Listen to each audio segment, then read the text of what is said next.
नमस्कार दोस्तों। दोस्तों, आज हम इस वीडियो में बात करेंगे यूपी पुलिस कांस्टेबल की जो नई भर्ती आने वाली है, उसको लेकर के बच्चों की कुछ समस्याएँ बनी हुई हैं।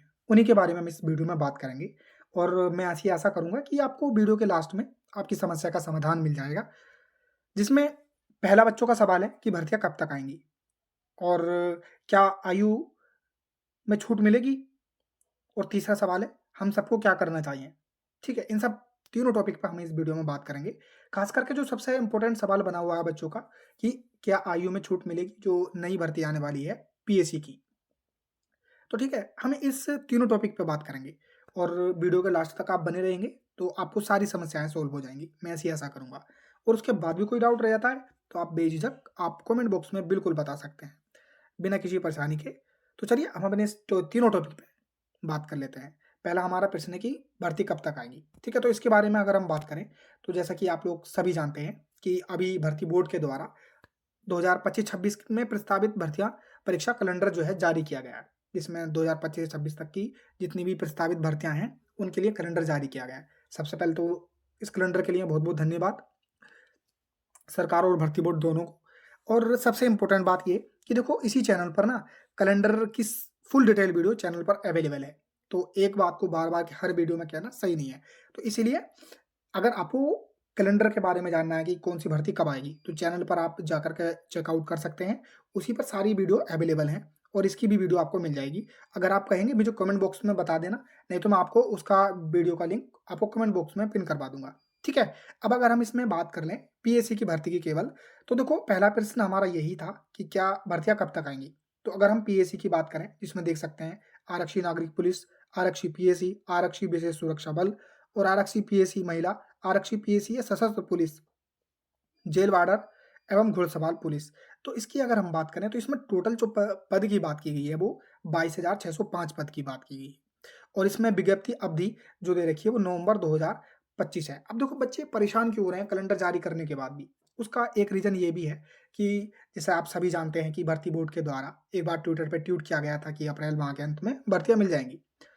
तो उस चीज़ को लेकर के बच्चे परेशान हो रहे थे। देखो मैं आपको बता दूँ, सारी चीज़ें हमें नेगेटिव वे में नहीं लेनी चाहिए। रीज़न क्योंकि सही नहीं होता।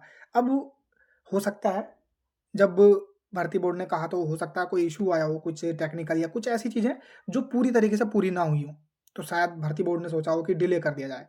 क्योंकि देखो कोई भी तैयारी की जाती है तो वो यही सोच के की जाती है कि बच्चा आगे जाकर परेशान ना हो। ठीक है? तो बहुत सारी तैयारियाँ की गई होंगी इन सब एग्ज़ामों को लेकर के, तो हो सकता है उसका एक कारण कि इस वजह से भर्तियाँ लेट हो गई। लेकिन अब कैलेंडर जारी कर दिया गया है, तो संभावना ये है कि बिल्कुल भी लेट नहीं होगा। तो भर्ती कब तक आएगी? भर्ती नवंबर में ही आपको देखने को मिलेगी। और मेरे ऐसा मानना है कि आपको 15 नवंबर से पहले-पहले यूपी पुलिस कांस्टेबल पीएसी की भर्ती देखने को मिल जाएगी। तो आपको परेशान होने की बिल्कुल भी ज़रूरत नहीं है कि भर्ती कब तक आएगी, ठीक है? बस आपको तैयारी करनी है, बढ़िया से तैयारी करनी है, तैयारी में लगे रहें, क्योंकि फिर टाइम नहीं मिलेगा, आप समझ सकते हैं, ठीक है? तो भर्ती नवंबर में ही आएँगी और 1 से 15 नवंबर के बीच आपको भर्तियाँ देखने को मिल जाएँगी, ठीक है? तो इसलिए आप अपनी तैयारी बहुत अच्छे से करें, ठीक है? सेकंड आपने ये वीडियो भी देखी होगी जिसमें योगी जी के द्वारा जो कि हमारे जानते ही हैं हमारे राज्य के सीएम साहब हैं, तो उनके द्वारा जो भर्तियों की प्रक्रिया अभी प्रचलित है उसके बारे में भी इसमें बात कही गई है। तो आप ये वीडियो जा करके चेकआउट कर सकते हैं और भर्तियाँ अब नवंबर में ही आएँगी। आप जैसा कि इस कैलेंडर के माध्यम से भी समझ सकते हैं और भर्तियाँ अब लेट नहीं हो सकती क्योंकि आप जानते हैं इलेक्शन का भी दौर आने वाला है, तो भर्तियाँ पहले से करानी होंगी, ठीक है? अब जो नेक्स्ट सवाल है हम सबका, वो ये कि क्या आयु में छूट मिलेगी? ठीक? क्योंकि दो जो बच्चे जिनकी एज बिल्कुल करीबी है, तो वो बच्चे परेशान हो रहे हैं इस चीज़ को लेकर के। देखो, जो बच्चे 28 या 29 साल के हैं, वही एज के लिए परेशान हो रहे हैं और देखो मैं आपको बता दूँ, जो बच्चे 28-29 साल के हैं, वो तुलनात्मक रूप से 21, 22, 23 के ज़्यादा समझदार होंगे। तो अब आप वीडियो को बहुत ध्यान से सुनें, समझें चीज़ को और अपनी प्रतिक्रिया ज़रूर कमेंट बॉक्स में दे कर के जाएँ। तो देखो, अब हम तर्क के साथ बात करेंगे कि क्या आयु में छूट मिलेगी? तो देखो हम पीएसी कांस्टेबल की भर्ती की बात कर रहे हैं। तो पीएसी की जो कांस्टेबल की भर्ती है वो बहुत पहले आई थी, लगभग 7 साल पहले, 6 साढ़े 6 साल पहले आई थी। तो उसको उसके आधार पर देखें तो देखो भर्ती लेट हुई है, किसके कारण? सरकार या भर्ती बोर्ड के कारण। ना कि बच्चों के कारण। तो देखो जो बच्चे इतने समय से वेट कर रहे हैं या तैयारी कर रहे हैं, तो उसमें इसका कोई दोष नहीं है, तो आप बिल्कुल परेशान ना हों। देखो मेरा ऐसा मानना है सरकार भी इस सब चीज़ों के बारे में सोचेगी कि जो भर्तियाँ लेट हुई हैं उसके लिए बच्चों को एज रिलैक्सेशन मिलना चाहिए, जो कि बिल्कुल एक अच्छी बात है। और सरकार भी ऐसा ही सोचेगी। अगर लक बाय चांस अगर नहीं सोचती है, तब क्या करेंगे? हम इसके बारे में बात करेंगे। देखो पहला जो ज़्यादा से ज़्यादा संभावना यही है कि आयु में छूट मिलेगी, संभावना ज़्यादा से ज़्यादा यही है। और क्योंकि भर्तियाँ लेट हुई हैं सरकार के कारण, भर्ती बोर्ड के कारण, ना कि बच्चों के कारण, ठीक है? तो आपको परेशान नहीं होना, आपको तैयारी करनी है बहुत अच्छे से, तैयारी करते रहें बढ़िया करके, ठीक है? क्योंकि बार-बार मौके नहीं मिलते। तो आपको आयु में छूट मिल सकती है। अभी कोई ऑफ़िशियली रूप से ऐसा कहीं पे नोटिस नहीं है कि जिससे बताया जाए कि हाँ, ऑफ़िशियली रूप से ऐज में छूट मिलेगी। लेकिन जैसा ही होगा बता दिया जाएगा और जब भर्तियाँ आएँगी तो उसमें नोटिफ़िकेशन में आपको क्लैरिटी के साथ सारी चीज़ें बताई जाएँगी कि ऐज में छूट मिली है या नहीं मिली है। आपको परेशान होने की बिल्कुल ज़रूरत नहीं है। आप पढ़ाई करें, बहुत अच्छे से पढ़ाई करें। बहुत सारे बच्चों ने पिछली वीडियो पे कमेंट किए थे कि सर उस पर ऐज की छूट को लेकर के वीडियो बनाओ, ऐज की छूट को लेकर के वीडियो बनाओ, ठीक है? तो आप जिन बच्चों ने कहा था, उनका मैंने काम पूरा किया, ठीक है? और मेरी इच्छा भी यही है कि आप सबको ऐज में छूट मिलनी चाहिए, क्योंकि जो बच्चे इतने समय से वेट कर रहे हैं और जो सबसे ज़्यादा परेशानी उन्हें होती है जो अब फाइनल मेरिट में भी रह गए हैं 60,244 में और उसके बाद ऐज का भी यहाँ पर प्रॉब्लम हो रहा है, तो वो बच्चे ज़्यादा परेशान हो रहे हैं। तो देखो आपको परेशान होने की ज़रूरत नहीं है, आप परेशान ना हों बिल्कुल भी, सरकार इन सब चीज़ों के बारे में सोचेगी, समझेगी, ठीक है? और अगर लक बाय चांस अगर मान लीजिए कि भर्ती बोर्ड के द्वारा ऐज छूट नहीं दी जाती है, तो देखो मैं आपको बता दूँ, हम सब जितने भी हैं, सरकार से विनती करेंगे कि ऐज छूट के बारे में सोचा जाए, बच्चों को ऐज छूट दी जाए क्योंकि रीज़न क्या है हमारे पास क्योंकि पीएससी की भर्ती 7 साल में लगभग आ रही है, तो छूट तो ऐज में मिलनी चाहिए क्योंकि जो बच्चे बहुत सब इतने समय से तैयारी कर रहे हैं, वो क्या करेंगे? ठीक है, तो सरकार भी सोचेगी, ऐसी संभावना मेरी है।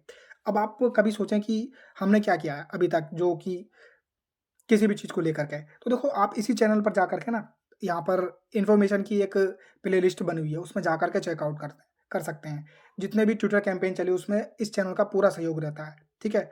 चाहे तो वो रेलवे रिफ़ॉर्म को लेकर के हो या यूपी पुलिस कांस्टेबल की भर्ती को लेकर के हो या सब इंस्पेक्टर की भर्ती को लेकर के हो। आप हमारा मूल्यांकन तब करें जब हमारी चीज़ों को देख लें आप। वीडियो को आप जाकर के चेकआउट करें कि हमने वाक़ई में ही इन सब चीज़ों पर माँग उठाई थी या नहीं उठाई थी। आप प्लेलिस्ट में जाकर के चेकआउट करें। ठीक है? तो आप हमसे देखो हमारा क्या कर्तव्य है, हमारा जो कर्तव्य है हम उसे पूरे तरीके से निभाएँगे। अब ये बात कैसे साबित होगी? आप प्लीज़ हमारी जो वीडियो पुरानी है, उन्हें जाकर के चेकआउट करें। उसमें हमने सारे जितने भी चाहे तो वो यूपी पुलिस कांस्टेबल हो या फिर एसएससी का कोई मुद्दा हो या फिर रेलवे रिफ़ॉर्म को लेकर के कोई भी मुद्दा हो, हमने उस पे सारी बात की है। जितनी भी माँग हो सकी है सरकारों से, सब पे बात की गई है। तो ठीक है, आप इस चीज़ को लेकर के बिल्कुल परेशान ना हों कि जो बच्चे परेशान हो रहे हैं ऐज को छूट को लेकर के। तो देखो हम सरकार से अभी भी कह रहे हैं, विनम्रतापूर्वक विनती है हमारी कि सरकार को इन सब चीज़ों के बारे में सोचना चाहिए और देखो नोटिफ़िकेशन के बाद ही सारी चीज़ें कही जा सकती हैं कि ऐज में छूट मिली है या नहीं और संभावना है कि ऐज में छूट मिलेगी, परेशान होने की ज़रूरत नहीं है और नहीं मिलती है तो सरकार से विनती की जाएगी, सरकार सोचेगी, समझेगी। ठीक है? तो आप परेशान ना हों और देखो हमारा जो कर्तव्य है हम करते हैं। आपका जो कर्तव्य है आप भी वो किया करें। ठीक है? आपका कर्तव्य है कि आप चैनल को सब्सक्राइब करें एंड अपने दोस्तों से करवाएँ। ठीक है? ज़्यादा से ज़्यादा।